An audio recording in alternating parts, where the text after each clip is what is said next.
Bienvenidas, bienvenides, bienvenidos al Teatro del Barrio. Si hoy es lunes, estás en los lunes despistados de actividades ciudadanas, encuentros gratuitos y de entrada todo lo libre que el COVID nos permite. Por cierto, podemos imaginarnos perfectamente tu sonrisa detrás de esa mascarilla que debes llevar puesta todo el tiempo que compartas con nosotras. Este, como todos los del teatro, es un espacio seguro, libre de agresiones machistas, translesbofóbicas, racistas, patriarcales, colonialistas, electoralistas, partidistas y fascistas. Este, como todos los del teatro, es un espacio de libre expresión y de encuentro donde el respeto es el telón que sí separa nuestra cuarta pared. En este espacio no es preciso que apagues tu teléfono móvil, porque puedes ponerlo en silencio, sin vibración, y utilizarlo para compartir en tus redes sociales lo que estés viviendo con nosotras. Eso sí, durante las proyecciones agradecemos que no los uses. Si quieres hacernos llegar alguna propuesta, escribe actividades@teatrodelbarrio.com. Y ahora, disfruta, aprende, polemiza, pregunta, acciona. Y por favor, espera nuestras indicaciones para salir escalonadamente de la sala. Gracias. Bien, hola a todas y todos. Bueno, yo soy Daniel, soy el autor del libro que presentamos hoy y en principio, bueno, no iba a ser yo el presentador, el maestro de ceremonia, iba a acompañarnos Jesús Espino, que es editor de ACAL y concretamente uno de los editores de ACAL que más está impulsando este tipo de pensamiento a la hora de hacer publicaciones sobre pensamiento relacionado con las cuestiones de descolonización. Y en concreto esta línea, ¿no?, que se llama Interpares, es la colección que está haciendo el vínculo entre el pensamiento de Europa y el pensamiento de América y especialmente América Latina. Bien, Jesús nos ha mandado un pequeño vídeo, entonces vamos a empezar con él. Nos ha mandado un pequeño vídeo de 5 minutos haciendo unas palabras, entonces vamos a proyectarlo, empezamos con él el día de hoy.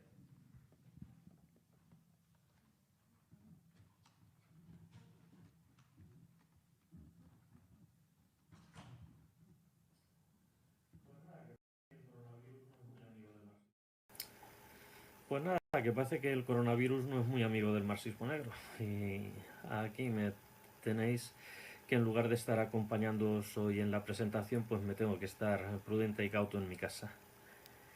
Y lo siento mucho porque era un acto que me hacía particular ilusión. Bien sabes tú, Daniel, que desde que el proyecto llegó a nuestras manos a través de Ramón de Grossfogel, bueno, me mostré entusiasmado desde el minuto uno. Me parecía un tema interesantísimo. Lo poco que había oído o que estaba empezando a conocer me parecía que era indicio de que se necesitaba un libro que diese impulso a este tipo de estudios y que diese voz a autores que durante mucho tiempo han estado, yo no sé si minusvalorados, pero sí en un segundo plano, bastante alejados del lugar que le corresponde en el ámbito académico. Bueno, antes de continuar, quiero dar las gracias a Antun y a Montserrat por estar ahí acompañándonos. Y estoy seguro que nadie echará en falta mi presencia. Al fin y al cabo la mía no dejaba de ser una cuestión meramente anecdótica, porque quienes tienen que hablar del libro son quienes saben de estos temas, quienes pueden alumbrar al respecto, y sobre todo tú, Daniel, que eres el responsable de esta pequeña joyita. Que es muy bueno, ya lo he dicho, que es muy interesante también, que esto debe servir no solo para para valorar convenientemente el libro, este texto, sino para abrir las puertas a nuevos proyectos y nuevas propuestas que traigan al debate autores, temáticas que normalmente han sido relegadas en el ámbito académico por venir de donde vienen.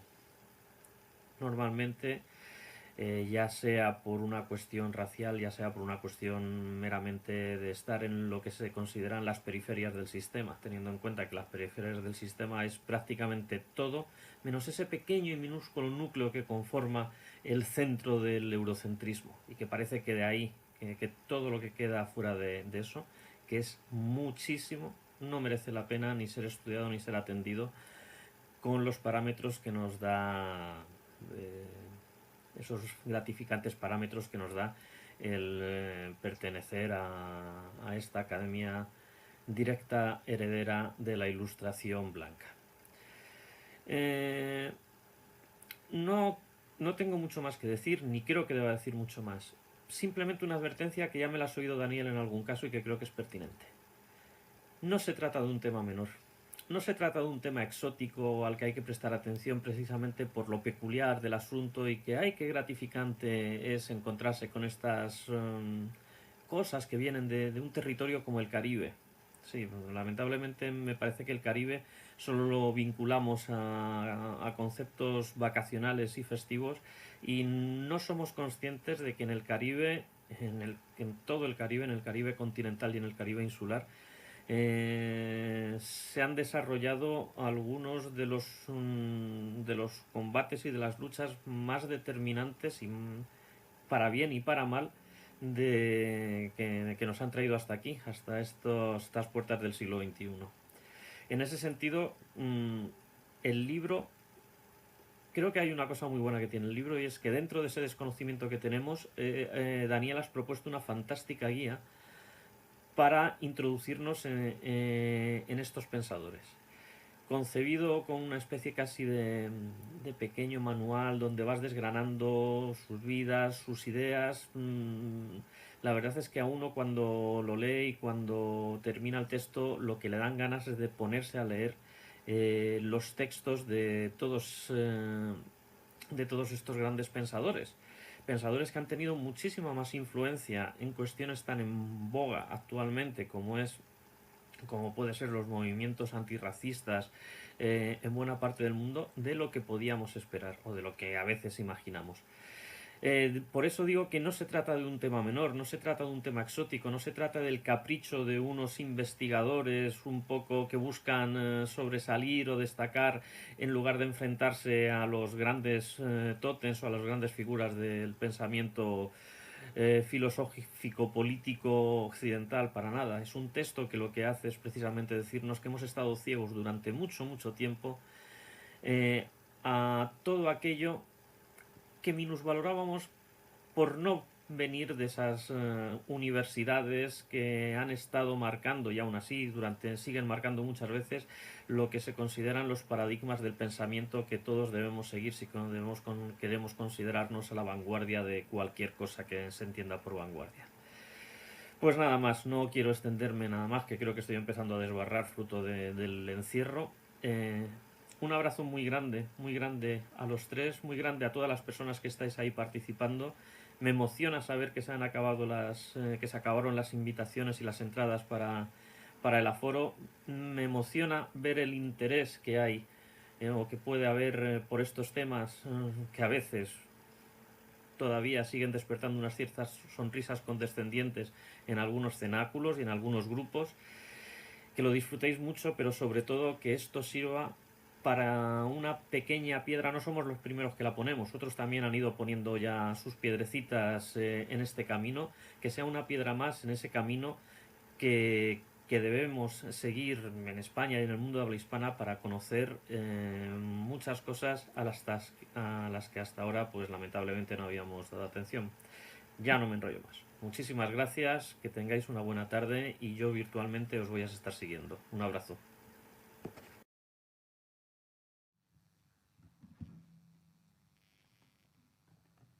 Bueno, pues muchísimas gracias a Jesús. Lamentablemente no ha podido estar con nosotros, pero bueno, nos ha dejado este pequeño videíto para introducir, bueno, un poco dónde se ha publicado el libro, ¿no?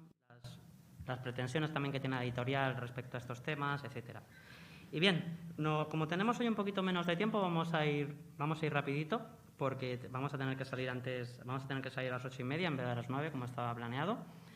Entonces vamos a cederle directamente la palabra al primer comentarista de la noche, que es Antumi Tuasigé. Antumi, bueno, pues yo le agradezco muchísimo que haya venido, yo le acabo de conocer, así que venga una persona que acabas de conocer y que se anime a comentar un libro, pues la verdad que se lo agradezco un montón. Es una figura de referencia en la historia del panafricanismo en España y además, bueno, pues actualmente está presidiendo el Consejo contra la Discriminación Racial y Étnica aquí en el Ministerio de Igualdad. Entonces, bueno, sin más preámbulos, le cedemos la palabra. Gracias, Antonio. Bueno, muchas gracias a Daniel por invitarme, muchas gracias a la compañera en la mesa y a todas las compañeras aquí presentes. Bueno, pues cuando Grossfogel me dijo, ¿quieres presentar o copresentar un libro sobre marxismo negro? Dije, caramba, qué bien, qué bien, porque bueno, ya va siendo hora de que hablemos del pensamiento afro y afrodescendiente, codificado como negro, designado como negro, ese gran desconocido, particularmente en el mundo de habla hispana. Aquí es muy desconocido. Y bueno, antes de eso, os comento que yo presido el Consejo para la Eliminación de la Discriminación Racial, como se ha dicho, racial o étnica, y soy la primera persona de ascendencia afro, de afrodescendiente, de ascendencia africana, en presidir este consejo. Este consejo se creó en 2007 y hasta este momento no había una persona afrodescendiente presidiéndolo. Y esto, bueno, pues tiene su importancia simbólica, no por mi persona, ni muchísimo menos, sino por lo que puede representar la apertura de espacios. Entonces, llevándolo al libro, considero que este libro es una apertura de espacios también, ¿no? Necesitamos esta apertura de espacios en el pensamiento, necesitamos apertura de espacios en la academia, necesitamos que se nos conozca y también necesitamos estar. Porque Daniel es perfectamente consciente, y es algo que me gusta mucho del libro, que él se posiciona, él sabe que es un hombre blanco, y bueno, tiene clara cuál es su posición en esta historia y escribe desde esa posición. Entonces es interesante que haya voces como la suya que desde su punto de vista ven esta historia, ven nuestra narrativa, ven nuestro relato de las realidades, nuestras propuestas, y también es necesario que haya personas africanas y afrodescendientes haciendo esto en todos los ámbitos. No solamente en el ámbito de los grassroots movements, o sea, de los movimientos de base, sino también en las universidades, en la política estandarizada, por decirlo de alguna manera, porque todo es política en realidad, ¿no? Pero en la política estandarizada institucional y en todos los ámbitos posibles. Entonces, es de agradecer que, bueno, cuando empecé a leer el libro, enseguida me di cuenta que él tenía muy claro desde dónde estaba escribiendo, no pretendía subvertir el pensamiento de nadie, sino que él estaba haciendo un análisis desde su posición. Y bueno, el libro es de una lectura amena, es un libro que de verdad se lee bien, que eso es de agradecer también. No es, por mucho que la temática pueda parecer muy académica, en realidad se lee bastante agradablemente. Tiene visos académico-enciclopédicos, en el sentido de que, bueno, presentan muchos datos y a mí me gusta porque yo soy historiador, entonces yo como historiador, pues a mí me gustan los datos también, está muy bien hablar de las filosofías, está muy bien hablar de los sistemas de pensamiento, de las narrativas, pero a veces hay que sustentarlos en hechos, ¿no? Y bueno, me interesa mucho el Caribe porque, bueno, aparte de que mi familia, por la larga singladura de la esclavización, pues vivió durante unos cientos de años en el Caribe, particularmente en Chocó, en Colombia, que es un departamento que es el 98% habitado por personas de origen africano. Pero me interesa el Caribe porque hay que saber que nos han mentido con la gran revolución. O sea, la gran revolución que nos han contado, que nos han dicho que era la Revolución Francesa y quizás seguida por la Revolución Rusa y tal vez la China, nos han mentido. La gran revolución de la historia de la humanidad y de la contemporaneidad es la revolución haitiana. La revolución haitiana es el primer momento en la historia de la humanidad en que se abole la esclavitud, la esclavización queda abolida y no se vuelve a reinstaurar. Y queda abolida por parte de las propias y los propios esclavizados. Y es ese magma y es esa vanguardia de pensamiento y de acción la que después deriva en todo esto, ¿no? O sea, tenemos la independencia de Haití en 1802, 1803, y a partir de ese momento se genera todo un pensamiento africano descendiente, autónomo, que se enfrenta a la mayor de las opresiones, porque cuando hablamos de la lucha obrera estamos hablando de una de las grandes ejes de opresión que existen, ¿no? Lo que son la lucha de clases en el sistema mecanicista, en el sistema positivista, ¿no? Pero en el sistema esclavista tenemos una opresión mucho mayor, la consideración de no persona. O sea, llegar a la consideración de no persona. Entonces, subvertir ese orden de ideas, ese orden económico, es el gran esfuerzo de la revolución haitiana. Y todo lo que viene después bebe, en cierta medida, de ese radicalismo de la revolución haitiana, ¿no? en la que no se hizo ningún tipo de concesiones y en la que hubo que luchar contra Francia, hubo que luchar contra España, hubo que luchar contra Gran Bretaña, las mayores potencias de su momento, descalzos y con machetes, para dar libertad, no dar libertad a las personas afrodescendientes, sino dar libertad al mundo, que esta es la cuestión. Conocemos este pensamiento a través de Daniel como un pensamiento negro, un pensamiento africano, afrodescendiente, pero este pensamiento es una de las ramas principales del pensamiento radical político del mundo y que ha conformado la contemporaneidad, ¿no? Entonces considero imprescindible que se conozca esta obra, que se lea, se conozcan a sus autoras y sus autores y también pues que estén al día de lo que se mueve hoy en día en los movimientos africanos y afrodescendientes, que hoy por hoy en redes sociales es bastante fácil, ¿no? Y bueno, no quiero acaparar mucho tiempo porque no tenemos... Estamos bien, vale, de acuerdo. Entonces, si después hay preguntas o cualquier cosa... Vale. ¿De acuerdo? Entendemos. Muy bien. Pues, Bueno, enhorabuena por el libro y bueno, muy recomendable. Vale, pues muchas gracias, Antonio. De nada. Vale, bueno, pues seguimos rapidísimos, entonces pasamos con la segunda compañera que nos acompaña esta noche. Ella es Montserrat Galcerán. Acá en Madrid es bastante conocida, ¿no? Es una persona que lleva muchos años implicada en el activismo, en la política. Pero bueno, para quienes nos están escuchando, que esto también se está retransmitiendo online y sean pues de otros lugares, comentar que también es profesora de filosofía, es catedrática emérita de la Complutense y bueno, pues yo creo que es una de las figuras de referencia en Europa de lo que se está llamando el pensamiento decolonial, las perspectivas decoloniales, etcétera. Así que nada, tampoco la conocía, la acabo de conocer, también le agradezco muchísimo. Yo llevo 10 años sin vivir en Madrid, entonces he tenido que tirar un poco de redes para hacer aquí la presentación. Ya había perdido muchas redes después de tanto tiempo, así que también le agradezco muchísimo que se haya animado aquí a compartirnos comentarios del libro. Así que nada, sin más preámbulos, les dejo con ella. Pues hola, buenas tardes. Muchas gracias por la invitación y muchas gracias a todas y a todos los que habéis venido a este acto a pesar de confinamientos, pandemias, depresiones, etcétera.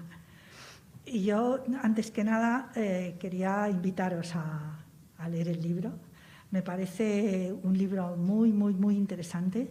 Lo he leído con mucho gusto, he aprendido además muchísimo del libro, os lo recomiendo vivamente y no lo digo por decir, sino que realmente lo siento así y agradezco mucho a Daniel haberme invitado a esta presentación. El libro es un poco gordito, como veis, pero no es nada aburrido. Mi compañero antes lo ha planteado. Tiene una estructura un poco compleja porque va hablando de los diferentes autores, encajándolos en los temas prioritarios que han tratado cada uno de ellos, ¿no? Es decir, los temas, digamos, fundamentales en raza, imperialismo, sistema global, economía de plantación, esclavitud, etcétera, pues cada uno de los autores va encajado, como si dijéramos, en este tema por considerar el autor, luego a lo mejor él os lo explica más, que gran parte de su producción, digamos que responde fundamentalmente a esta cuestión, ¿no? Entonces, eso hace que la estructura sea un poco complicada, que a veces haya alguna repetición, porque, claro, hay que volver sobre alguna cosa que ya se ha dicho. En total da una estructura un tanto arbórea, por decirlo así, ¿no?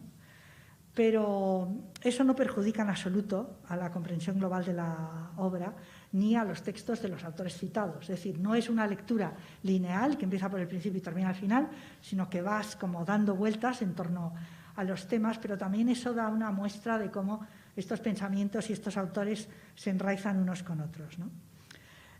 También quería felicitar a la editorial, a CAL, porque la verdad es que esta colección es una colección muy interesante para este tipo de temas, porque son libros un poco raros, ¿no? O sea, ya lo ha señalado antes también mi compañero, los marxistas negros, llamados así, son muy desconocidos en nuestro panorama intelectual, no solamente lo que llamaríamos la producción española, sino también en toda Europa.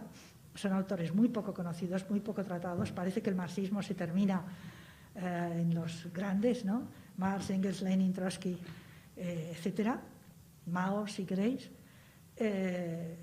Y, sin embargo, ahí vemos como una lectura en unas claves muy desconocidas, desde lo que sería la tradición europea, de también los propios autores marxistas y de las tesis marxistas. Sin embargo, quería ir directa, porque tampoco tenemos mucho tiempo, a una pregunta que me imagino que os estaréis haciendo, que es, bueno, ¿y por qué marxismos o marxismo negro? ¿Qué aporta aquí el calificativo negro al marxismo? Si hay alguno o alguna entre vosotros que sea muy teoricista, dirá esas cosas de que la teoría no tiene color y que da igual donde se elabore porque da lo mismo, y etcétera, etcétera, ¿no? Que la teoría por sí misma pues es como una especie de cosa sagrada que está por ahí sin que tenga que ver ni quién la enuncia, ni dónde, ni cómo.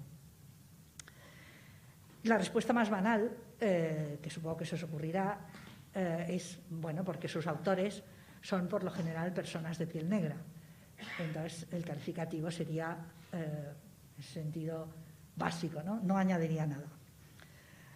Bueno, no es eso lo importante, no es que sean autores de piel negra, sino que lo fundamental es que se trata de intelectuales racializados y situados en contextos específicos, que son los contextos coloniales, sobre todo de las antiguas colonias británicas, que es a lo que se reduce básicamente el libro, ¿no? O sea, autores caribeños, autores que nacen, se forman en las islas del Caribe. Además, hay un precioso mapa al principio para que os situéis, bueno, para que nos situemos todos, porque claro, a veces se habla de Trinidad, Tobago o Jamaica, ¿no? Todos sabemos dónde está Cuba y Santo Domingo, pero ya las más pequeñas, Montserrat, que anda por ahí, etcétera, ¿no? Entonces hay un pequeño mapa muy bonito, además las ilustraciones son preciosas, donde te sitúan. Pues bien, lo más importante de ese calificativo negro es que plantea justamente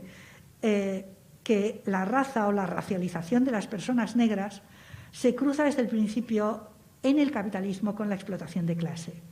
Y por tanto, la opresión de clase y raza es justamente esa interrelación entre esos dos elementos, la clase y la raza, lo que marca a esas personas y además las convierte en una mano de obra súper explotada en el marco del capitalismo, pero además explica también su resistencia. Sus resistencias son también específicas. De tal manera que la raza y el racismo no es un añadido. Forma parte de las relaciones de producción mundiales en un capitalismo que ha sido global desde el principio y que racializa a las personas, establece esa marca de raza en un contexto de superexplotación. Es decir, eso nos permite, de ahí que una de las partes también esté ligada a todo el asunto del capitalismo global y del sistema mundo, nos exige entender el capitalismo no como es corriente en la tradición europea a partir de la industrialización, sino mucho antes. El capitalismo ya que se inicia en el siglo XVI y que, por tanto, entiende o nos permite entender que el colonialismo, las colonias, la explotación colonial ha formado parte desde el principio del propio sistema capitalista. No es algo que ha ocurrido después, es algo que forma parte de su propia formación. O sea, no es que el capitalismo surgiera en Inglaterra y luego se extendiera a Francia y luego a no sé dónde y luego fue a las colonias. No, es que desde el principio toda la economía de plantación fue fundamental para el propio surgimiento del capitalismo, del propio sistema capitalista. Y eso es algo que estos autores, pues muchos de ellos, Eric Williams y muchos otros, ponen de relieve desde el primer momento y que no es para nada habitual en la tradición europea, que, como digo, se parte de una tradición completamente distinta. Quería leeros un texto, no es muy largo, de la página 195. A ver, no sé si he puesto la página bien, me parece que no. Pues no la he puesto bien, cosa que suele ocurrir. Pero os lo leo de todas maneras, porque está aquí al final y me acuerdo de dónde es. No sé por qué. Es que es 395, lo he escrito mal. Dice, es un pequeño texto que cita Daniel, a su vez, de otro autor, pero que me parece muy interesante para ver este asunto. Dice, sé que hay entre nosotros quienes tiemblan al sonido de la palabra sencilla y franca, negro, y quienes, pidiendo disculpas por su propia discriminación, anticipan nerviosamente un mensaje de raza. Pero cuando decimos negro no hay significado biológico alguno ni se usa en servicio de un aplauso racial. Cuando digo negro es el nombre de una experiencia histórica profunda y singular, vivida por un grupo determinado de hombres y mujeres cuya presencia en el mundo estaba destinada a transformar los ojos y oídos del mundo y cuya liberación final será la contribución decisiva a la liberación de toda la humanidad. Y es precisamente en este sentido que debemos percibir el significado de aquellos a quienes honramos hoy, porque es un acto conmemorativo. Porque cada uno de ellos ha luchado con coherencia para sanar y restaurar el ritmo y la belleza de ese cuerpo negro apaleado que Europa afirmó y sigue afirmando que es feo, tosco y carente de historia. Porque Europa y sus sucesores, los Estados Unidos, han sido atrapados en el hábito engañoso de verse a sí mismos no como una parte de la humanidad, sino como los custodios de todo destino humano. Bueno, es un texto, como digo, del Festival Caribeño de las Artes. Bueno, eso, si acaso tú luego lo explicas un poco más. Pero la idea era haceros ver cómo justamente este pensamiento situado, elaborado por personas, por intelectuales, hombres y mujeres, aunque más hombres que mujeres, que parten de su propia experiencia, no de su propia experiencia individual como tales, sino de la experiencia colectiva de sus poblaciones y de las luchas y resistencias de esas poblaciones, nos muestran justamente y muy a las claras esa interrelación. Del mismo modo que el libro de James que tú has citado, ¿no? Los jacobinos negros sobre la revolución haitiana, que es un libro importantísimo y maravilloso, que sitúa justamente la revolución haitiana de las poblaciones negras, de los antiguos esclavos, en el contexto de lo que son las revoluciones que llamamos burguesas en la tradición marxista de esa época, ¿no? Y que por lo general no se suelen señalar porque es como algo raro, ¿no? Es decir, no entra dentro de esa línea histórica del marxismo más ortodoxo, ¿no? ¿Cómo es posible que en el pleno momento de la lucha de esas revoluciones burguesas haya una revolución esclavista victoriosa como es la revolución haitiana? ¿Qué está pasando ahí? Y eso es un poco el desafío de todos estos pensadores, ¿no? Por tanto, hablar de marxismo negro no significa incorporar la experiencia de los trabajadores negros a la historia clásica del movimiento obrero, que es lo que a alguien le podría pasar por la cabeza, sino entender que negro es el significante de una historia de opresión de raza, clase simultáneamente, interrelacionadas, interconectadas una con otra. Porque la raza es un dispositivo que clasifica a un determinado sector de la población, aquellas personas que son marcadas por el color de su piel, justamente como un sector cuya fuerza de trabajo, y ahí sería, digamos, una terminología muy marxista, cuya fuerza de trabajo se desvaloriza y, por tanto, se les puede pagar menos, se les puede hacer trabajar mucho más. En último término, como también señalabas tú, se les deshumaniza, se les quita los incluso ínfimos derechos humanos que pudiera tener un trabajador de la época. El derecho a su vida, el derecho a la alimentación, a una familia, a sus hijos, etcétera, ¿no?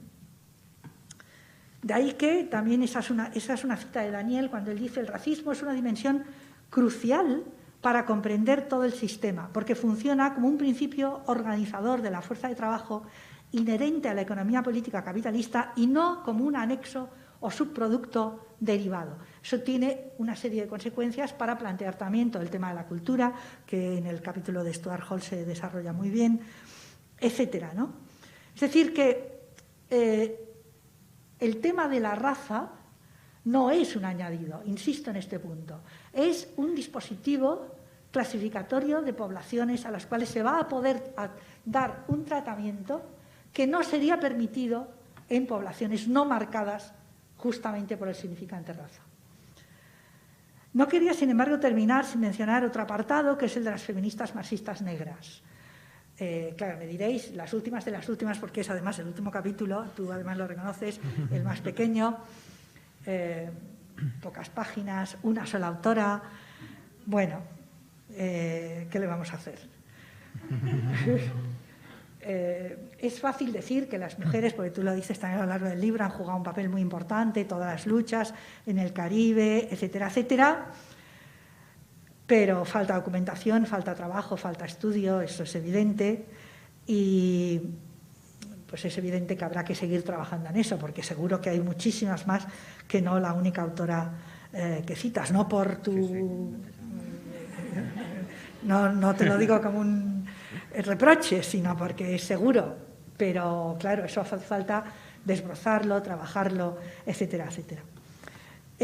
Por último, me gustaría insistir en otro tema que subyace en el libro y que a veces me preocupa cuando lo oigo. La distinción entre racismo y xenofobia. En el sentido siguiente, los marxistas negros insisten en señalar el cruce entre clase y raza a la hora de explicar el racismo. Por consiguiente, su lectura no se reduce a reivindicar un trato de igualdad, todos somos iguales, a la vez somos diferentes, tenemos culturas diferentes, etcétera, etcétera, sino que tiene un mensaje profundamente anticapitalista. Evidentemente se trata de autores marxistas, eso parece claro, pero ese mensaje para mí va más allá de que sean marxistas o no en el sentido clásico del término.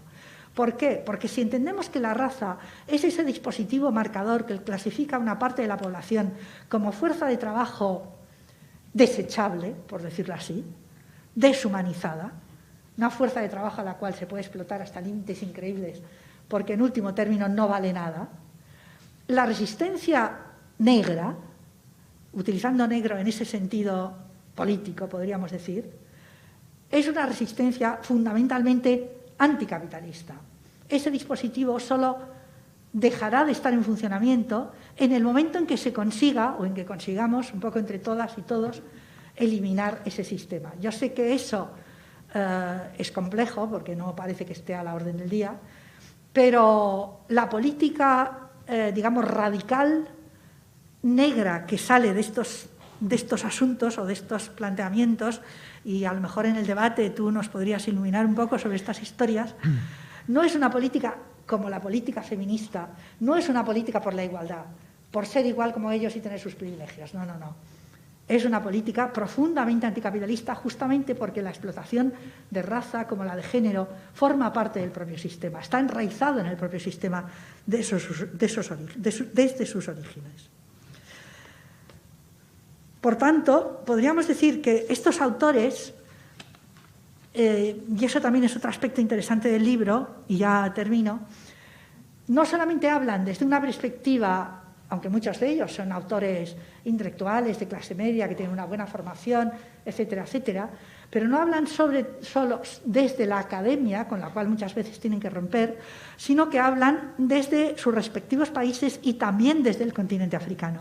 Porque incluso ponen de relieve como la diáspora africana, a partir de todo el horror de la esclavitud y los procesos subsiguientes, ha sido una de las diásporas más importantes dentro del globo, dentro del planeta. Es decir, hay africanos, afrodescendientes, personas de color de piel oscura, podríamos decir, en todos los países de la Tierra, como consecuencia de ese enorme trasvase de personas que formó el inicio del capitalismo global.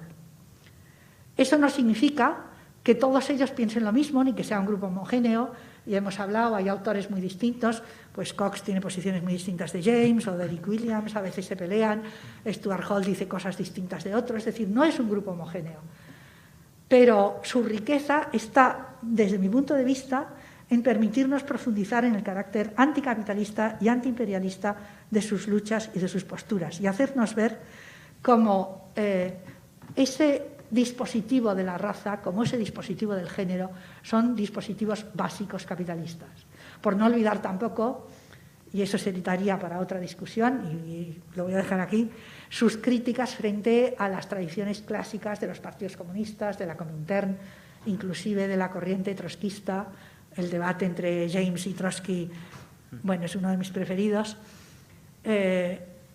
para hacernos ver cómo tampoco la izquierda europea, de la tradición marxista más clásica, ha sido capaz de abrir los ojos a esta problemática, lo cual tampoco es un reproche. Cada uno pensamos desde nuestra situación, desde nuestro entorno, desde nuestro contexto, desde nuestras propias experiencias y las de los colectivos en los que estamos insertas y es evidente que hay muchas cosas que no son visibles a los ojos de un europeo blanco cualquiera, a pesar de su soberbia de creerse algo así como que está hablando desde ninguna parte. Bueno, lo dejo aquí y te doy la palabra. Muchas gracias, Montse. Bueno, vale, pues muchas gracias, Montserrat. Muy interesantes comentarios. Voy a tratar de ir integrando todo lo que han compartido Antumi y Montserrat. Y bueno, yo me autopresento, me llamo Daniel Montañez, soy el autor del libro. Bueno, yo la verdad que tengo bastante emoción hoy de estar aquí, de presentar aquí el libro en Madrid, porque como os he dicho, hace 10 años ya que salí del país, me fui a vivir a México y todavía hace más años que me fui de Madrid. Entonces, bueno, pues presentar el primer libro que he publicado en mi vida, en mi ciudad de origen, con mi familia que ha venido, con amistades de toda la vida, pues la verdad que es emocionante, ¿no? Así que, pues agradezco mucho esta posibilidad y, bueno, en ese sentido le agradezco mucho al Teatro del Barrio que haya abierto el espacio solidario y fantástico donde los haya aquí en el corazón de Madrid, en Lavapiés. También, ya voy a empezar un poco por los agradecimientos que son importantes. Quiero agradecer a Rebel Streaming, que es el colectivo que nos está apoyando con la retransmisión online de este evento. A Esteban, a Luis, muchísimas gracias. Fantástico el trabajo que hacen. Por supuesto, a la editorial, ¿no? Yo siempre, cuando hablo con Jesús, con Ramón Grossfogel, que es el director de la línea donde he publicado yo, de esta colección de ACAL, pues que hayan apostado por una persona joven, ¿no? No es habitual en una editorial de este nivel, y también por este tema, ¿no? Es un tema, la verdad, bastante desconocido todavía. Entonces, bueno, yo sé que era una apuesta. También les quiero agradecer esa apuesta, ¿no? por este trabajo. Agradecer también a mi tío Agustín, que efectivamente ha hecho un mapa fantástico, que ahora os lo vamos a proyectar, y las ilustraciones de los pensadores y la pensadora, es cierto, y acepto el reproche, ahora hablaré de ello. También ha hecho unas ilustraciones maravillosas sobre el tema, le agradezco un montón. Pero bueno, ya para terminar los agradecimientos, el agradecimiento más grande, en realidad, de verdad, lo tengo que hacer a México. Este trabajo sin México no habría existido y sobre todo por la gran formación que he podido tener allí, y no solamente de nivel académico y de todo tipo de pensamiento intelectual que hay, que es impresionante y maravilloso, sino también por el apoyo económico. Es decir, México es un país, sí, conocemos, pensamos un país del tercer mundo, ¿no? Desde aquí de España pensamos somos el primer mundo y tal. Bueno, México es un país donde la universidad pública es absolutamente gratuita, vale 0. Entonces, uno puede continuar sus estudios sin pagar. Y no solo eso, sino que tiene un sistema de becas súper robusto. Yo he podido, y tantos compañeros y compañeras que he tenido, estudiar allí no solamente gratis, sino becado. Entonces, este libro, que es la adaptación de la tesis doctoral que hice en la UNAM en el programa de estudios latinoamericanos, viene sustentado por una beca, y sin ese tipo de ayudas se hubiera sido muy difícil acceder a todos los archivos que hay que acceder para escribir algo así, viajes, tiempo de investigación, etcétera, ¿no? En fin, luego nos preguntan que por qué emigramos. Bueno, pues aquí en un lugar como Madrid, en España, la universidad pública no es gratuita, hacer un máster puede costar hasta 6.000, 8.000 euros. Y nada, yo cuando hablo de esto en México, ¿no?, que pensábamos que es un país, sí, tercermundista y tal, alucinan con cómo podemos estar en el primer mundo y no invertir en educación, en este tipo de cuestiones, ¿no? Así que, bueno, un gran agradecimiento a mi país de acogida, porque de verdad esto no hubiera salido sin ese gran sistema educativo que tienen en México. Y bien, y bueno, yo para empezar, y como tenemos un poquito de tiempo, que hemos ido un poquito rápido, voy a detenerme un poco en cómo llegué a este tema, ¿no? Porque claro, puede llamar la atención, pues, ver a un chavalito blanquito de Madrid que de repente se ha metido a estudiar aquí a los marxistas negros y demás del Caribe anglófono, ¿no? ¿Qué es eso? Ahora hablaremos de a qué se está refiriendo, qué cosa más curiosa, ¿no?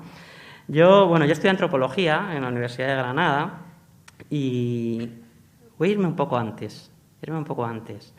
Yo creo que todas y todos hemos tenido experiencias en la vida que nos han relacionado de alguna manera con el racismo, ¿no? Sea más conscientes o menos conscientes, creo que todas hemos tenido ese tipo de experiencia, ¿no? Yo recuerdo, por ejemplo, de pequeño, mi papá es de origen uruguayo y, bueno, pues tiene ese habla sudamericana. Recuerdo cómo le decían en la calle sudaca cuando le escuchaban hablar, ¿no? Y tal, es algo, un recuerdo que yo tengo de pequeño bastante fuerte, cómo mi padre se enfadaba muchísimo con eso, ¿no? Él y todas sus amistades que venían de Sudamérica, etcétera, ¿no? También tenía un amigo de la infancia fantástico, José Luis, de origen gitano, y bueno, pues todos los estereotipos y toda esta cosa, ¿no? Entonces yo obviamente desde pequeño soy consciente de que esto existe, pero no tenía ese pensamiento de verlo como una cuestión estructural, que es un poco lo que se está hablando hoy, ¿no? Entonces yo lo veía y además tengo que decir que en la propia escuela me reforzaban ese punto de vista como un prejuicio. Es decir, pues es que a mí no me gusta tu cultura, ¿no? O no me gusta tu color de piel. Una cuestión así como de repente subjetiva, ¿no? Entonces, bueno, así avancé. Y es cierto que estudiando antropología en la Universidad de Granada tuvimos la posibilidad de que vino Ramón Grossfogel a darnos charlas, a decirnos que el racismo no solamente era un prejuicio personal, ¿no? Sino que tenía una dimensión estructural muy fuerte. Y bueno, pues fui entrando al tema, la verdad que me apasionó bastante, pero donde empecé a pillar realmente la cuestión, tuve la posibilidad de viajar a México, de continuar allí mis estudios de posgrado con una beca, y claro, ya viviendo en México, empiezas a ver, me empieza a caer el 20, como dicen en México, es como que empiezas a hacer clic, a darte cuenta y dices, wow. Bueno, por ejemplo, yo donde vivo, en Ciudad de México, es clarísimo cómo a medida que te vas saliendo del núcleo urbano, la piel se va oscureciendo de la gente, ¿no? Entonces, todo el mundo empieza a entrar más en estereotipos indígenas, racializados negativamente, ¿no? Entonces, está clarísimo la segregación urbana en términos raciales que hay en una ciudad como México DF, y obviamente está relacionado con una cuestión de clase, es decir, la gente que vive en las periferias, cada vez que te vas más lejos hay mayor grado de explotación, ¿no? Entonces, bueno, esa experiencia me hizo ir entendiendo un poco la cuestión. Y además, yo, bueno, estaba en México, yo me formé políticamente por acá, con el movimiento Ocupa, anarquista, toda esta cosa, y entonces pues es muy típico que llegamos allá a países como México y tal, y claro, vamos buscando las culturas indígenas, ¿no? Todo lo que no es europeo y todo esto, pero con esta visión también de, bueno, vamos a ver como el anarquismo originario, ¿no? Y como esta idea de nuestras propias categorías, de nuestra propia historia política, etcétera, tratar de buscar el origen en culturas exóticas, digamos, entre comillas, ¿no? Y bueno, pues como todo antropólogo que se precie, pues hice ese ejercicio de irme hasta la comunidad más lejana, donde más había que caminar para llegar y no se podía llegar en coche, todas esas cosas. Estuve mucho tiempo con pueblos indígenas y obviamente, la verdad, me sorprendió que no encontré efectivamente lo que buscaba. No encontré un anarquismo primigenio ni nada de eso. Obviamente había elementos similares, ¿cómo no? Efectivamente. Pero sobre todo lo que encontré y me llamó muchísimo la atención es un sistema de cosmovisiones impresionantes, de modos de vida y de pensamiento, ¿no? Empecé a descubrir el pensamiento indígena y la vida indígena en sus propios términos, ¿no? Cómo ellos codificaban este tipo de sucesos que viven, como el racismo cotidianamente, etcétera, ¿no? Y esto me llevó a empezar a tomarme ya un poco más en serio las poblaciones indígenas en sus propios términos y no tanto en los términos que yo traía desde acá. Me llevó con un grupo de compañeros y compañeras maravilloso de Colombia a pasar un tiempo en Bolivia, en la ribera del lago Titicaca, una zona preciosa en el altiplano, a más de 4.000 metros de altura, con el movimiento indianista. El movimiento indianista es uno de los movimientos más radicales que hay en América Latina de grupos indígenas y es por resumirlo, es un movimiento también enfrentado a la corriente indigenista. El indigenismo es como una política más de Estado, de integración de la población indígena, ¿no? Justamente un poco lo que comentaba Montserrat, de tratar de hacerles encajar en el modelo, ¿no? Y no tanto que se puedan expresar desde sí mismos. Bueno, el indianismo, un movimiento radical contra ese tipo de políticas. Y tuvimos la posibilidad de compartir varias semanas con varios de sus líderes, en concreto con Felipe Quispe y con su hijo, con Ayar Quispe. Y bueno, ellos nos comentaron lo importante que había sido el marxismo también para construir sus posturas políticas, pero obviamente no un marxismo como tan europeo, lo que estábamos acostumbrados, sino adaptado a sus propias condiciones de vida. Entonces ellos se consideraban que eran marxistas indianistas, ¿no? Que se consideraban, nos contaban que somos mitad indios, mitad marxistas, en fin, toda una serie de cuestiones que, claro, a mí me apasionaron y me abrieron la cabeza muchísimo, ¿no? Con ver cómo en la práctica luego las ideologías políticas, etcétera, pues tienen trayectorias súper curiosas y apasionantes. Bueno, al poco tiempo, lamentablemente, de estar allí, asesinaron a Yar Quispe, al hijo de Felipe Quispe. Es un movimiento bastante radical, un movimiento que han formado guerrillas y todo. Y bueno, hace semana y media falleció Felipe Quispe, que es uno de los grandes últimos líderes indianistas, con el que yo empecé a aprender y a interesarme por estos temas. Y lo que me contaban es que una referencia fundamental de su pensamiento eran los marxistas negros, la tradición negra radical. Eso me llamó muchísimo la atención, ¿no? Un vínculo entre pensamientos de la periferia, del sur, completamente directo y sin pasar por nada de pensamiento europeo, etcétera, que son los canales típicos, ¿no?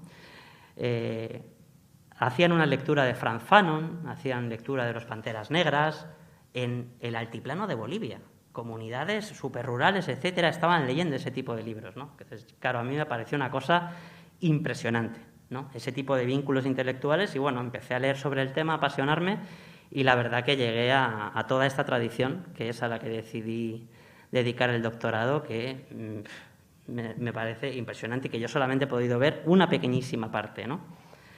Entonces, bueno, esta es un poco mi experiencia personal, cómo yo terminé más o menos llegando al tema, por intereses, por coyunturas, pues como es la vida, ¿no? Por casualidades también. Y bueno, lo que me gustaría ahora presentaros es, primero, dos ideas que yo creo que atraviesan todo el libro y que es interesante debatir, y luego hago un pequeñito recorrido rápido por lo que es el libro, ponemos unas ilustraciones, hablamos un poco de los contenidos ya más concretos, etcétera, ¿no? Pero bueno, dos ideas para situarnos, que yo creo que son fundamentales. A ver, vamos bien de tiempo. Primero, marxismo negro, ¿no? Yo creo que llama la atención, ya hemos hablado un poco del término. ¿Qué es esto de marxismo negro? Bueno, el término como tal viene de Cedric Robinson, es un pensador radical afroamericano que falleció hace pocos años también. Nos plantea fundamentalmente Cedric en un libro que se llama Además Black Marxists de los años 80, que qué bueno que Traficantes de Sueños lo está traduciendo, lo va a publicar ahora en pocas semanas, vamos a poder tener acceso a él en castellano. Nos plantea que es cómo pensar el marxismo desde las ideas marxistas, desde la experiencia histórico-social de la población negra, ¿no? Entonces, esto es un apellido. El marxismo suele tener apellidos, ¿no? Encontramos marxismo-leninismo, marxismo trotskista, marxismo libertario, también lo hay, aprista, hay un montón de apellidos que refieren como a cuestiones ideológicas, ¿no? Vale, es marxista, pero de tal línea, es marxista de la otra línea. Este es un apellido más que es un apellido más de locus de enunciación, es un apellido locativo, ¿no? Cuando hablamos de marxismo caribeño, sabemos más o menos marxismo del Caribe, marxismo latinoamericano, marxismo asiático, ¿no? Tienen componentes comunes, pero obviamente son diversos en su integridad. Algo así estamos hablando cuando hablamos de marxismo negro, ¿vale? Es pensar el marxismo desde la experiencia histórico-social de la población negra, pero obviamente hay una diversidad ideológica interna muy grande. Como comentaba Montserrat, sí, entre ellos se pelean, obviamente. Hay los que son más trotskistas, los que son más leninistas, etcétera, ¿no? Pero a todos les une esa cuestión de pensar desde la terminología marxista el problema de la población negra en el capitalismo. Ahora, una pregunta importante. ¿Es este un pensamiento realizado solo por personas codificadas como negras?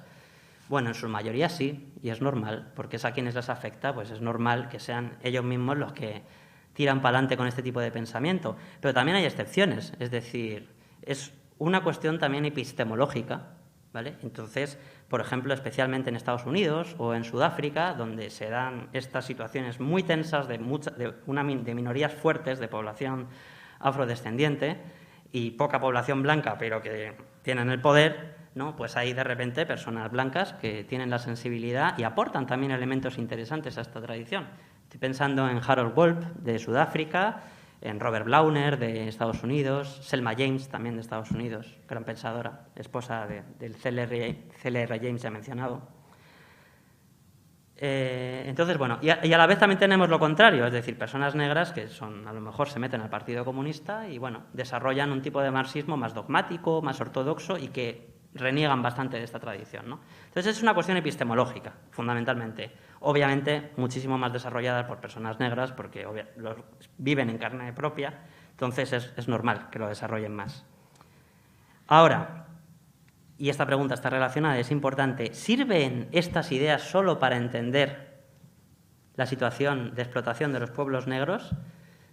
Sí, nos sirve especialmente para entender la situación de explotación de los pueblos negros, obviamente, pero también para entender cómo funciona el capitalismo a nivel global. Entonces nos dan a entender que el racismo es una estructura que funciona a nivel global y que la explotación que sufre a lo mejor la población de clase trabajadora blanca está articulada con la superexplotación que sufren los pueblos racializados negativamente, ¿no? Entonces, es un pensamiento también universal. Y además, todo pensamiento parte de una experiencia particular. Entonces, al final, pensamos que solo lo universal está acá en Europa, bueno, pues acá también. Obviamente hablan desde su experiencia particular, pero nos dan elementos para pensar el mundo en toda su generalidad. Y por último, ¿cuándo aparece todo esto? Bueno, pues fundamentalmente cuando empiezan a llegar las ideas marxistas a las zonas de las organizaciones de pueblos negros, etcétera. Estamos hablando de finales del siglo XIX, principios del siglo XX, pero hay un momento que es bastante crucial en los años 30, en el periodo de entreguerras.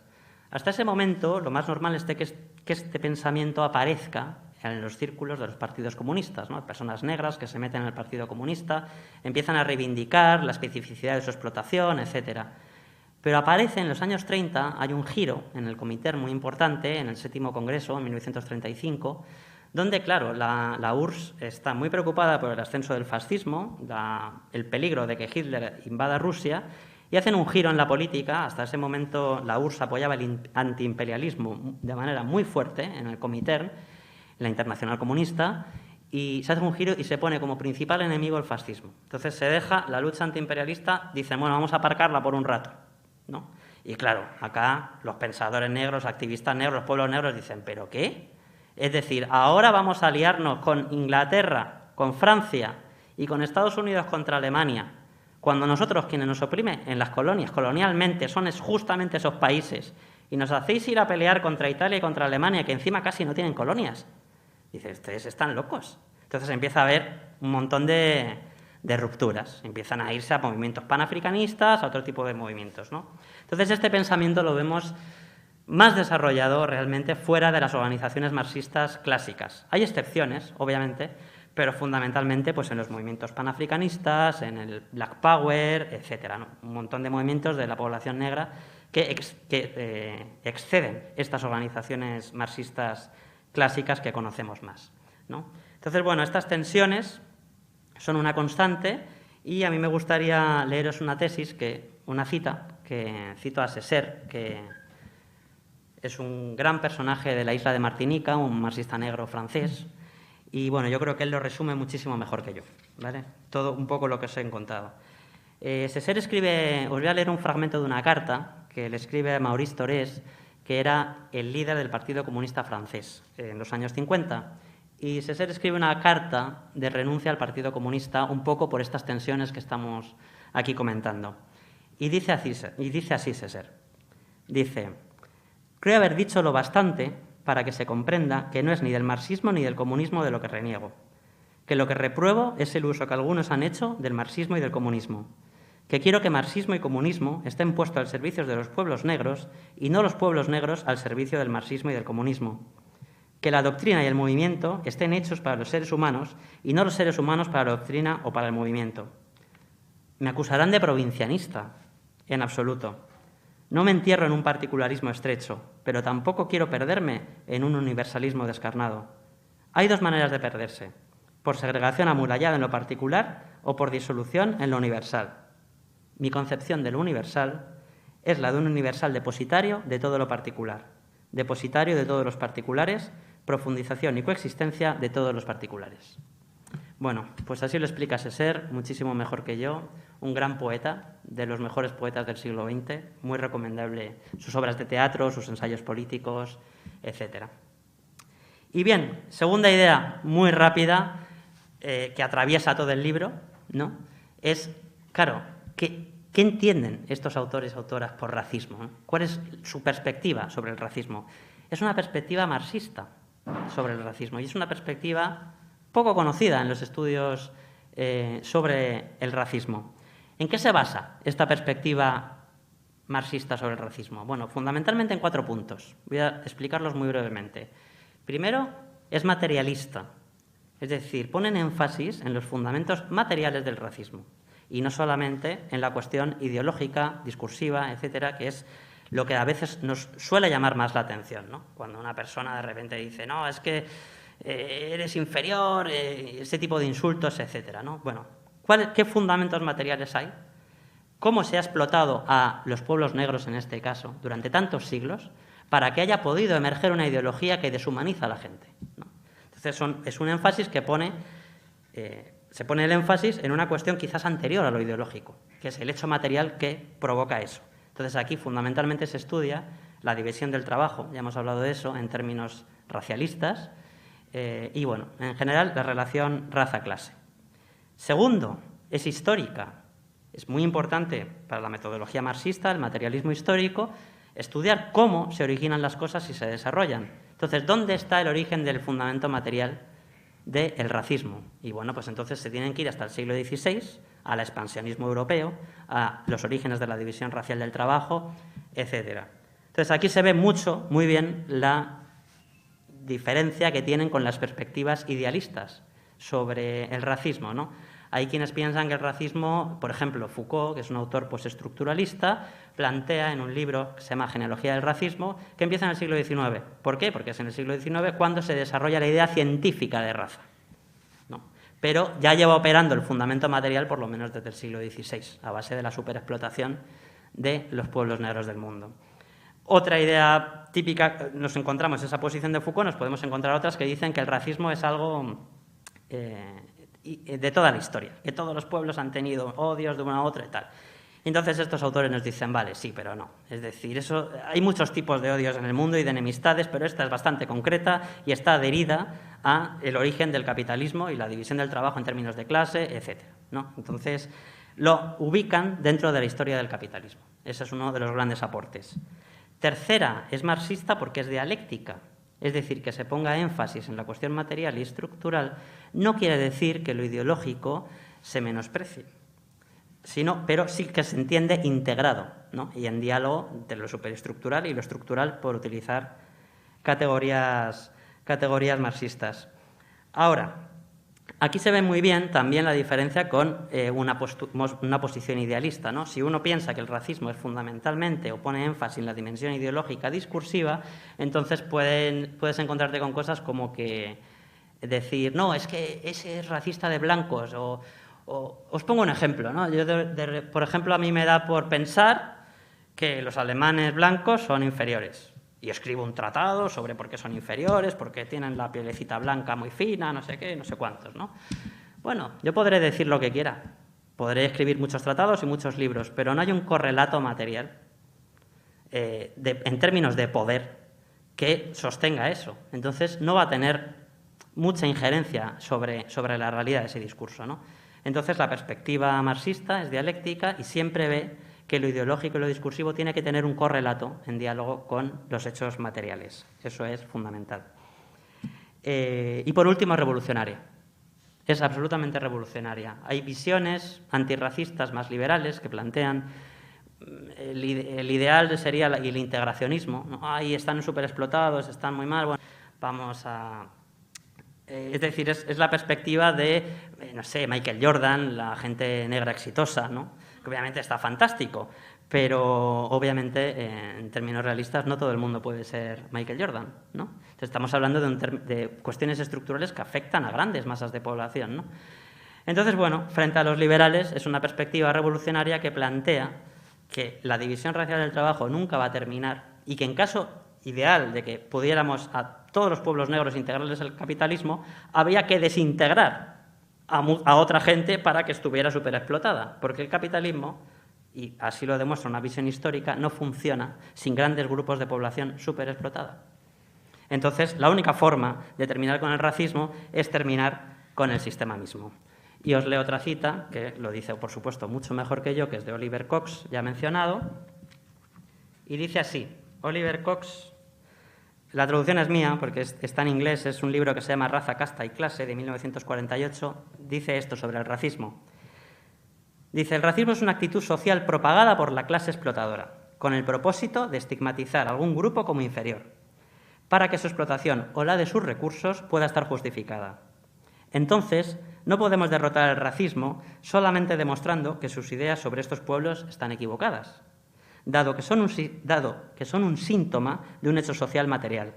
Las ideas sobre la superioridad moral del hombre blanco están profundamente arraigadas en el sistema social y solo se pueden corregir cambiando el sistema mismo. Os voy a leer otra cita. Esta es de Felipe Quispe, un poco haciéndole honor, ya que acaba de fallecer, recordándole, y para que vean que la perspectiva no solamente está en los pueblos negros, sino en más pueblos racializados negativamente, en este caso, un gran pensador y luchador aymara como fue Felipe Quispe.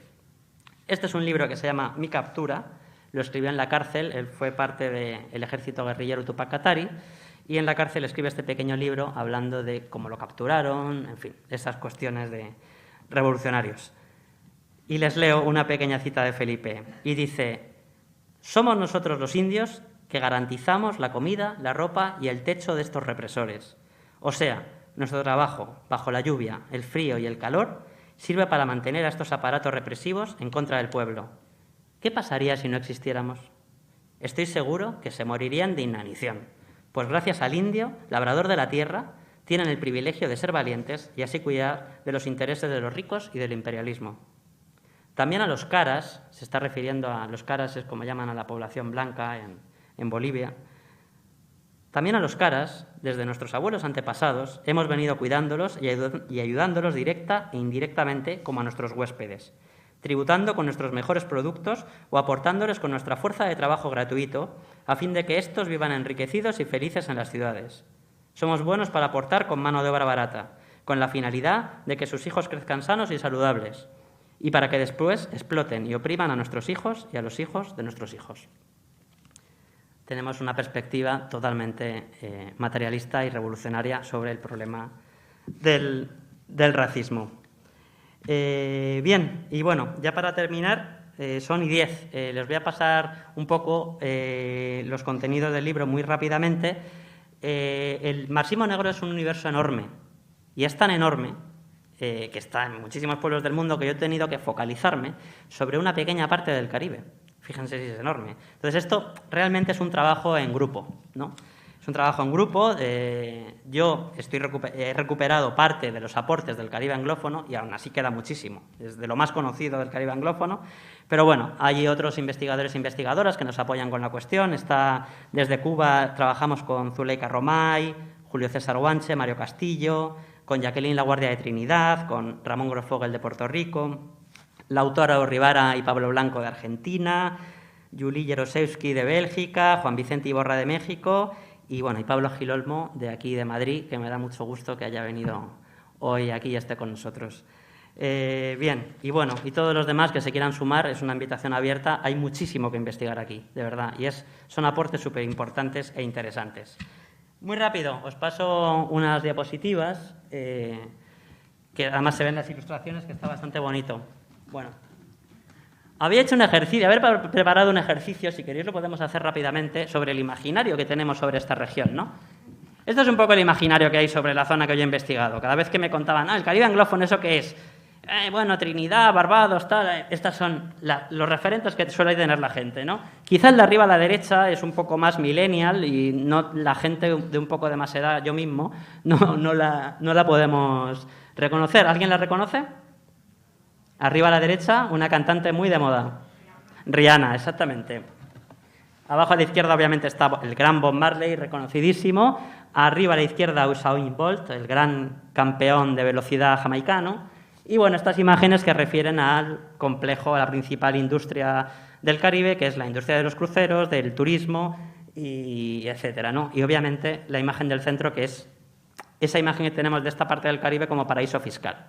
¿no? Entonces, bueno, claro, esta imagen dificulta un poco pensar que de aquí salen pensadores y pensadoras que aportan elementos para comprender el mundo súper importantes, ¿no? Que está relacionada con la siguiente imagen. Esta imagen, ¿alguien es capaz de decirme algún nombre o reconocer a alguna de las personas que están aquí? Y no son específicamente marxistas negros, son personas muy reconocidas de esta región. Maurice Bishop, revolucionario de la isla de Granada, fantástico. Mira, hemos sacado una. Colega de Fidel Castro, y bueno, una de las grandes revoluciones del siglo XX fue la revolución de la isla de Granada, súper poco conocida en nuestro contexto. Maurice Bishop fue asesinado cuando Estados Unidos invade por aire y por marítimamente la isla de Granada. ¿Alguna más? Aparte de Maurice. Hay 2 premios Nobel aquí, de literatura. Bueno, si no los sacáis, arriba a la izquierda está Vida Naipaul, premio Nobel de origen de la India. Porque cuando se abole la esclavitud en esta región, empiezan a traer a gente, a siervos por contrato, que les llamaban, de la India, de las colonias inglesas de la India, para hacerles competir y bajar el precio de la fuerza de trabajo. Entonces hay un porcentaje importante de población proveniente de la India, especialmente en Trinidad y en Guyana. La reina Nani, que está arriba en el centro, fue la gran lideresa cimarrona jamaicana, que sale hasta en los billetes de 500, no me acuerdo de la moneda ahora, que es de Jamaica. Una figura fundamental, una de las grandes lideresas de los esclavos fugados de las plantaciones. El Imperio inglés tuvo que pactar con ella, no consiguieron doblegarles, una figura impresionante. Arriba a la derecha, uno de los fundadores del panafricanismo, Henry Sylvester Williams, de Trinidad, del movimiento panafricanista a nivel global, el organizador de la primera conferencia internacional panafricanista a finales del siglo XIX. Abajo en el centro, Derek Walcott, de la isla de Santa Lucía, premio Nobel de literatura también, afrodescendiente, y abajo a la derecha, Elma Francois, una de las grandes líderes sindicales de esta región. Bueno, entonces la imagen que teníamos antes obviamente nos opaca el conocimiento de este tipo de figuras maravillosas que podríamos conocer. Bien. Bob Marley podría estar ahí también, ¿eh? Bob Marley podría estar ahí, totalmente. Totalmente. Es totalmente cierto. Bueno, muy rápido. Este es el mapa que se refería a Montserrat. Quizá no se vea bien. Son muchísimos territorios. El imperialismo inglés sobre el Caribe prefirió islas más pequeñas, pero un control más comercial de toda la región, ¿no? Entonces tienen muchísimos territorios, pero obviamente las islas grandes quedan en manos de Francia y de España. Hay 2 territorios continentales, que son Guyana abajo a la derecha y Belice, o la antigua Honduras británica, arriba a la izquierda. De todos estos territorios hay varios que todavía no se han descolonizado y siguen perteneciendo a Inglaterra, ¿vale? Es un proceso de descolonización que empieza a mediados del siglo XX, pero que continúa hasta la actualidad. Trinidad y Tobago, Islas Granadinas, San Vicente, Barbados, Santa Lucía, Dominica, San Cristóbal y Nieves, Montserrat, Antigua y Barbuda, Anguila, Islas Vírgenes, Bahamas, Jamaica, etc. Y voy rápido, que tenemos poco tiempo. Os voy a pasar las ilustraciones de todos los autores y la autora que trabajo y un poco lo que comentan. Oliver Cox es el fundador de la teoría del sistema mundial. Conocemos mucho más a Wallerstein y a todo ese tipo de autores, casi nadie le cita. Bueno, él escribió mucho antes, él es contemporáneo a Brodel. Brodel le cita a Oliver Cox, es un pensador afro de Trinidad fantástico, desarrolla la teoría del sistema mundial, y no solo eso, sino que es incluso más fino que Wallerstein y todos estos autores tan conocidos a la hora de hacer la interrelación de la raza y la clase a nivel mundial. Pobrecito C.L.R. James, que se ha quedado tapado con la lámpara. C.L.R. James y George Padmore, grandes teóricos del imperialismo. Ya se habla de C.L.R. James, el autor de la gran obra sobre la Revolución Haitiana. Y Padmore, fíjense, un caribeño de Trinidad, considerado en África como padre de las revoluciones africanas. Él trabajó toda su vida junto a Nkrumah y grandes líderes de África por la vía panafricanista y la independencia del movimiento de descolonización de África. Una figura importantísima y muy poco conocida. Eric Williams, el gran autor que demostró que para hacer la revolución industrial en Inglaterra fue fundamental el insumo y los recursos extraídos de la mano de obra esclava en el Caribe. Tiene un gran libro que lo tenemos traducido en Traficantes de Sueños, Capitalismo y Esclavitud, que se los recomiendo. Fantástico, impresionante. Estos son menos conocidos, son George Beckford a la derecha de Jamaica y Lloyd Best de Trinidad, y desarrollan la teoría de la economía de la plantación, una teoría muy interesante para comprender cómo el sistema de plantación continúa hasta hoy en día inclusive en el sistema turístico, ¿no? Es decir, el sistema de quiénes son los que mandan, quiénes son los superexplotados, aunque vaya cambiando la actividad productiva, se mantiene, ¿no?, sobre esa base de la estructura de la plantación.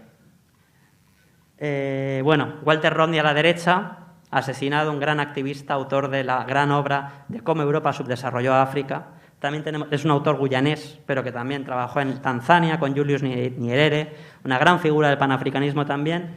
Y Stuart Hall, que aquí le hemos puesto un sombrero con la lámpara, es el gran autor de los estudios culturales. Y bueno, yo le he recuperado más su etapa más joven, donde estaba más apegado todavía a las categorías marxistas, etcétera. Y es muy interesante cómo plantea todo un debate teórico sobre la organización racial del trabajo en el capitalismo. Y llegamos a esto, que es muy importante, la única autora que trabajo. ¿Por qué? Hay muy pocos documentos, es muy difícil trabajar. Tenía solamente 4 años de doctorado y muchísimo material de autores más conocidos, más fáciles de encontrar por trabajar. Ella es la autora más conocida dentro de, digamos, esta perspectiva, dentro del Caribe anglófono. Rhoda Reddock es natural de Santa Lucía. Es la única que sigue viva de todos los que yo he trabajado, ¿no? Me he podido cartear con ella y tal, una mujer investigadora fantástica. Si conocen a Angela Davis y sus trabajos sobre, claro, estamos hablando de articulación raza-clase, pero nos falta la cuestión del género, ¿no? ¿Cómo se articula el género dentro de esto? ¿Cómo la mujer negra vive la explotación de una manera diferente a la mujer racializada como blanca, etcétera? Todos estos debates de los feminismos del sur, de los feminismos negros, ella forma parte y pone el caso del Caribe como punto de ejemplo, ¿no? Una autora fantástica que ha estudiado, bueno, pues eso, la articulación raza, clase y género en el espacio caribeño. Me hubiera gustado más profundizar sobre este tema, no solamente está ella, hay muchísimas más. Y lamento muchísimo y acepto el reproche de Montserrat totalmente. Me faltó tiempo y me faltó también capacidad de viajar más a estas regiones, de encontrar documentos, etcétera. Dentro de la tradición radical negra hay una crítica interna fuerte de las compañeras feministas que dicen que, bueno, pues los hombres han sido mucho más visibilizados y las mujeres han tenido muchísimos aportes y que nos falta por conocer y por estudiar porque han quedado súper opacados por el predominio del pensamiento de los hombres. Entonces, bueno, el patriarcado también es una estructura, también nos afecta a todos y obviamente también está dentro de la tradición radical negra. En fin, yo lo dejo aquí, que si no, no tenemos tiempo por si hay preguntas, y muchísimas gracias a todas y todos por escucharme.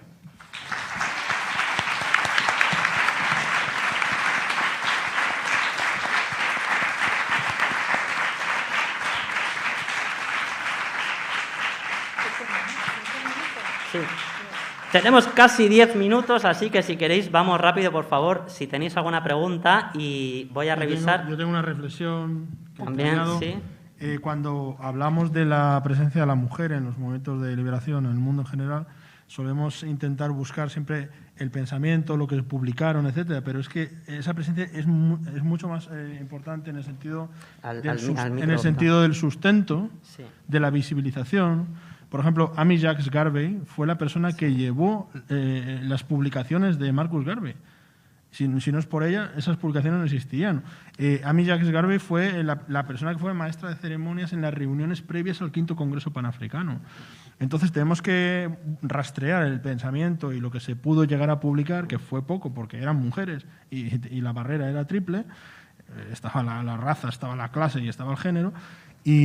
Pero también tenemos que rastrear lo importante que fueron en la estructura, en sustentar la estructura, sí, para que esa estructura pudiese tener una visibilidad, y cuántas veces pues tuvieron que estar en el segundo plano para visibilizar al hombre que estaba lanzando las ideas y no se les permitía exponerlo, ¿no? Y luego hay una reflexión que tengo sobre tu libro.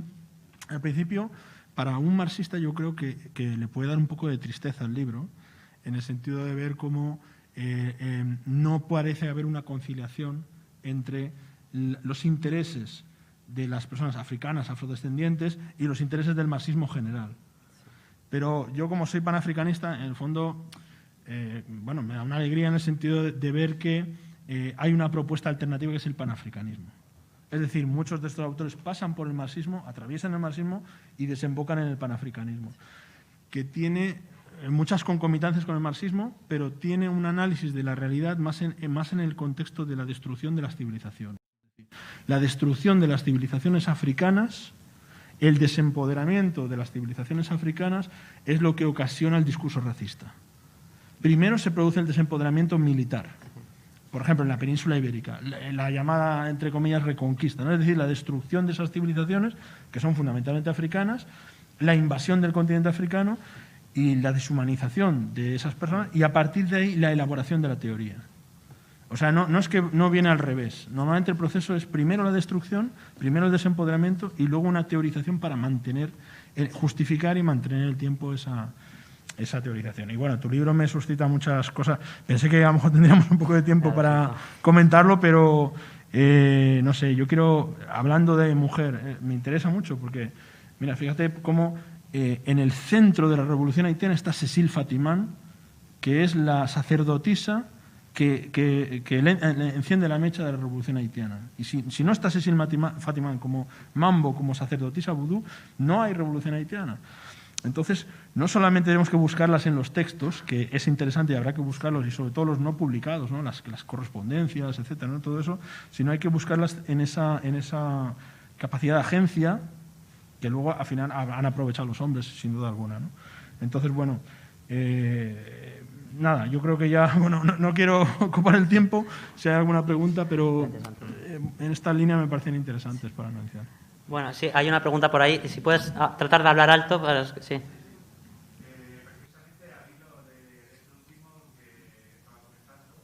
Quería preguntaros si acaso se surge o cuándo surge ese cambio de actitud que puede haber en las izquierdas europeas con respecto a los movimientos marxistas o panafricanistas, que dejan a lo mejor de mirarlos como con descendencia o de analizarlos desde un punto de vista instrumental con respecto a sus propios intereses, porque hemos visto, por ejemplo, que la carta que hemos comentado de la posición del Liga de Comintern, de cómo se lo toman verdaderamente mal los marxistas negros.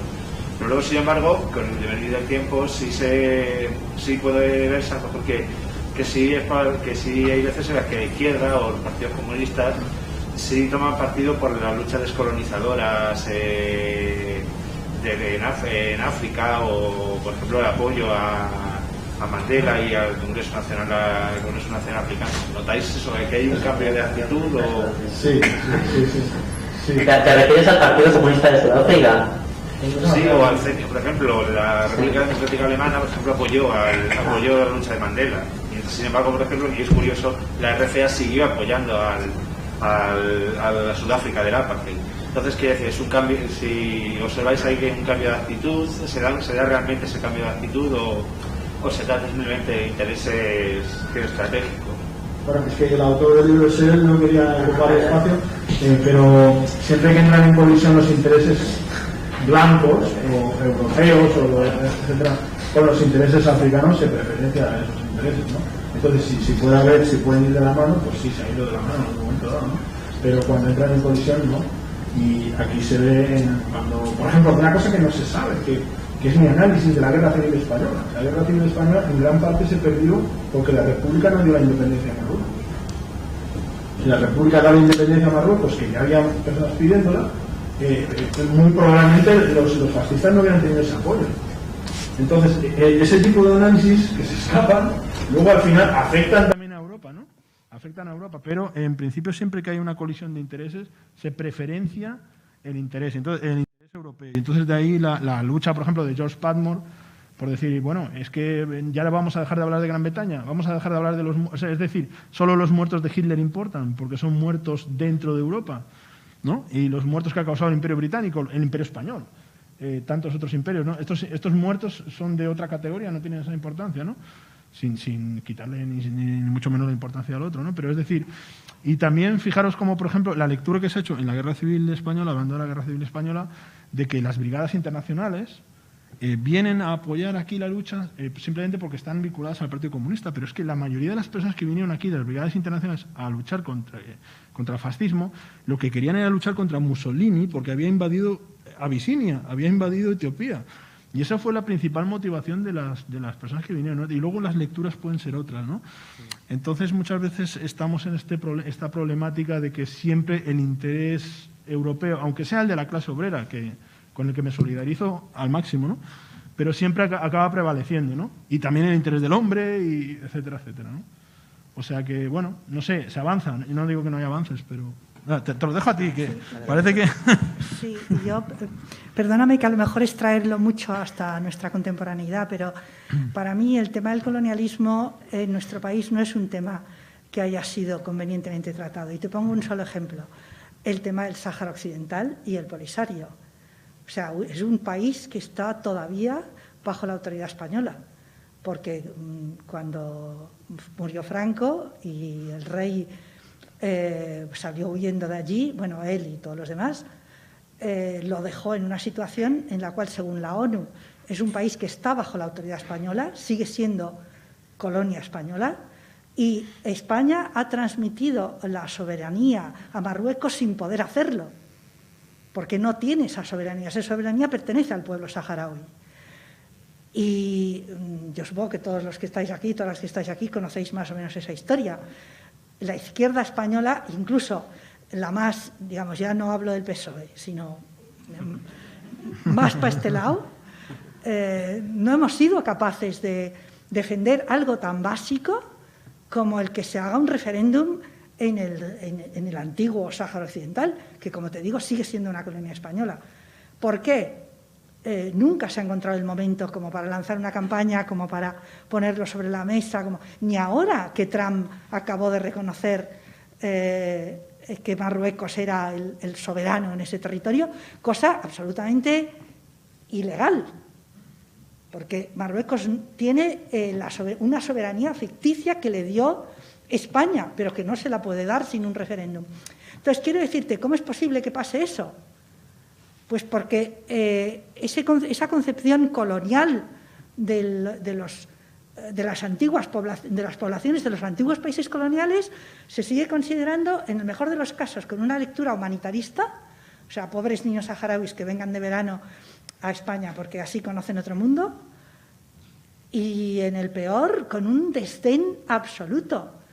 Y no somos conscientes, un poco como tú decías, es decir, que si las relaciones con Marruecos fueran de otro tipo, ni siquiera tendríamos el problema o parte del problema que hay ahora en Canarias con los migrantes, etcétera, etcétera, porque es evidente que hay ahí todo ese problema. Entonces, desde mi punto de vista, y vuelvo a eso, ese tipo de lecturas que nos abren la cabeza son fundamentales, porque hay que entender que esas poblaciones son poblaciones con todos los derechos humanos de todo el mundo. No son gente rara, o gente de segundo tipo, o pobrecitos, yo qué sé, que les ha tocado esa desgracia. No, son víctimas del colonialismo europeo, incluido el español. Oye, Daniel, que no me olvide de felicitarte por decir racializados en negativo. Ya. Y racializados en positivo, porque esta expresión se utiliza muy mal. Y él la está utilizando de manera correcta, es decir, todo el mundo está racializado. Sean personas blancas, sean personas designadas como negras o cualquier otra designación, pero hay racializaciones en negativo y racializaciones en positivo. No me quería dejar esto porque es bueno que vayamos difundiendo este conocimiento, ¿no? Es decir, que la racialización nos afecta a todas, nos está afectando a todas. Pero lo que pasa es que unas personas están colocadas en la cúspide y otras en la base, ¿no? Tenemos ya terminamos, ¿no? Sí. Bueno, pues tenemos que terminar. No había más preguntas, ¿verdad? ¿Muy rápido? Sí. Vale, no me voy a extender mucho.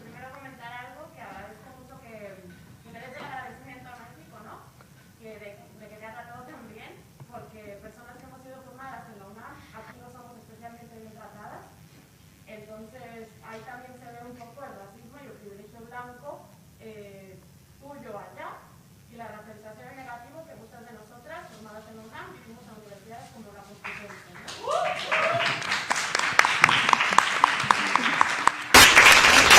Bueno, la pregunta es esta. Me gustaría mucho saber si estas pensadoras, pensadores, tuvieron relación con lo que hoy llamamos marxismos disidentes latinoamericanos.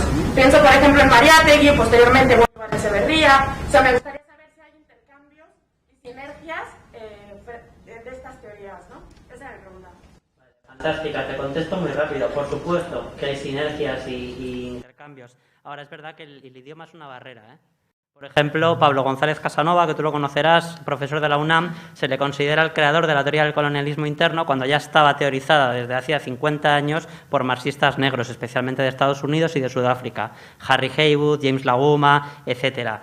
Pablo Casanova no conocía estos aportes, ¿no? Y le llegan a través de intelectuales blancos gringos como Charles Wright Mills, etcétera, ¿no? Que han retomado, sí retomaron esa tradición, bueno, le llega a través de él. Pero sí, por ejemplo, los de la teoría de la plantación debaten mucho con la gente de la teoría de la dependencia, con Marini, con André Gunder Frank. Eric Williams y C.L.R. James son más retomados porque hay traducciones, pero en general, bueno, digamos que sí hay vínculos, pero no tanto como nos gustaría con el pensamiento latinoamericano continental. Nada que ver con el pensamiento caribeño de habla hispana, ¿no? Ahí sí vemos vínculos obviamente tremendos con el guevarismo, etcétera. Y bueno, podría comentar más, pero sí, yo creo que ya nos tenemos que ir. Disculpa. Igual luego charlamos. Vale, bueno, pues nada, lamento muchísimo que nos tengamos que ir tan rápido y que no podamos conversar más, pero bueno, pues por ahí, fuera de este espacio, seguimos charlando. Muchísimas gracias por haber venido.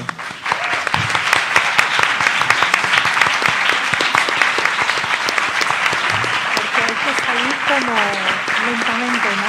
Claro. Claro, por eso yo soy muy breve, porque digo que haya más tiempo para el debate.